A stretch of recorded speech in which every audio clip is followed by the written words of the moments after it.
Welcome back to the channel that keeps you informed and never wastes your time, folks.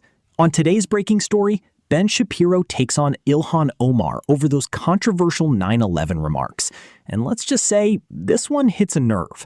These are the moments that get people talking, and not in a quiet way. Grab whatever you need and stay right here. This unfolds quickly. Like, subscribe, and share for more sharp, unfiltered updates like this. Congressman Ilhan Omar and her allies now using a new tactic against Donald Trump and the GOP.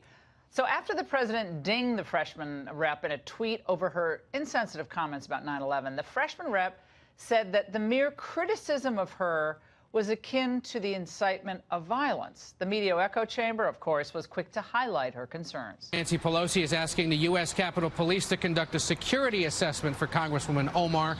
The speaker is one of many Democrats now accusing the president of trying to incite violence against the first-term lawmaker. Joining me now is Ben Shapiro, the Daily Wire's editor-in-chief and author of the brand new book, The Right Side of History, which is fantastic. Ben, now, this isn't about free speech. This is about downplaying one of the darkest days in our nation's history. Your take.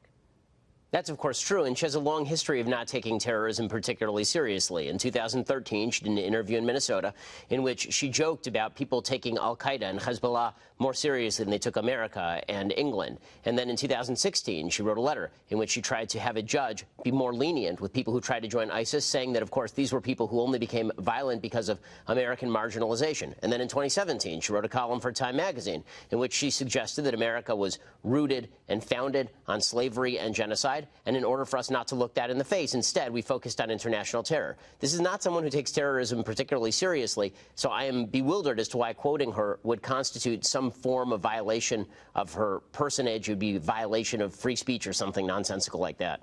Ben, just so people know what we're talking about here, I want to play that soundbite that you're referencing where she talks about the way people say al-Qaeda. Let's watch. When I was in college, I took a terrorism class. Every time the professor said Al-Qaeda, he sort of like his shoulders went up, and yeah, he's in command here. Al-Qaeda, Hezbollah. You don't say America with an intensity. You don't say England with an intensity. You don't say the army with an intensity. Well, and Ben, Pete Buttigieg, we talked about him earlier. He's the new star of the Democrat Party. He's edged out Beto O'Rourke, and now he's taken that spot in the spotlight. He talked today about the consequences of otherizing people like her. I thought you'd love this. Let's watch.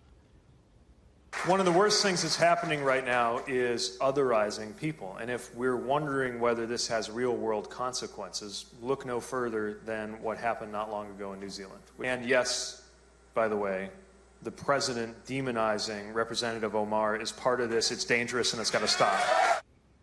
Otherizing, Ben. Well, very odd, since Representative Omar has 3 times in the last 3 months been chided for openly anti-Semitic statements, and then the Democratic Party has defended her.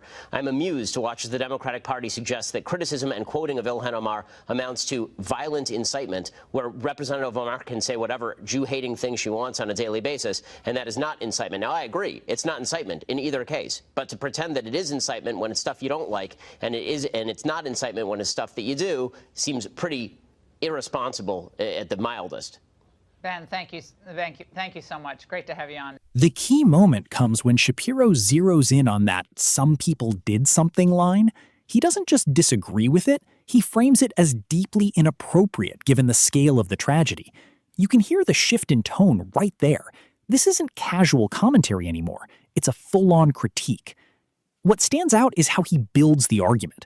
He's not just reacting emotionally, he's making the case that language matters, especially when you're talking about something like 9/11. From his perspective, Omar's phrasing minimizes the gravity of the event, and that's where his strongest criticism lands. At the same time, the clip is clearly edited to amplify that clash.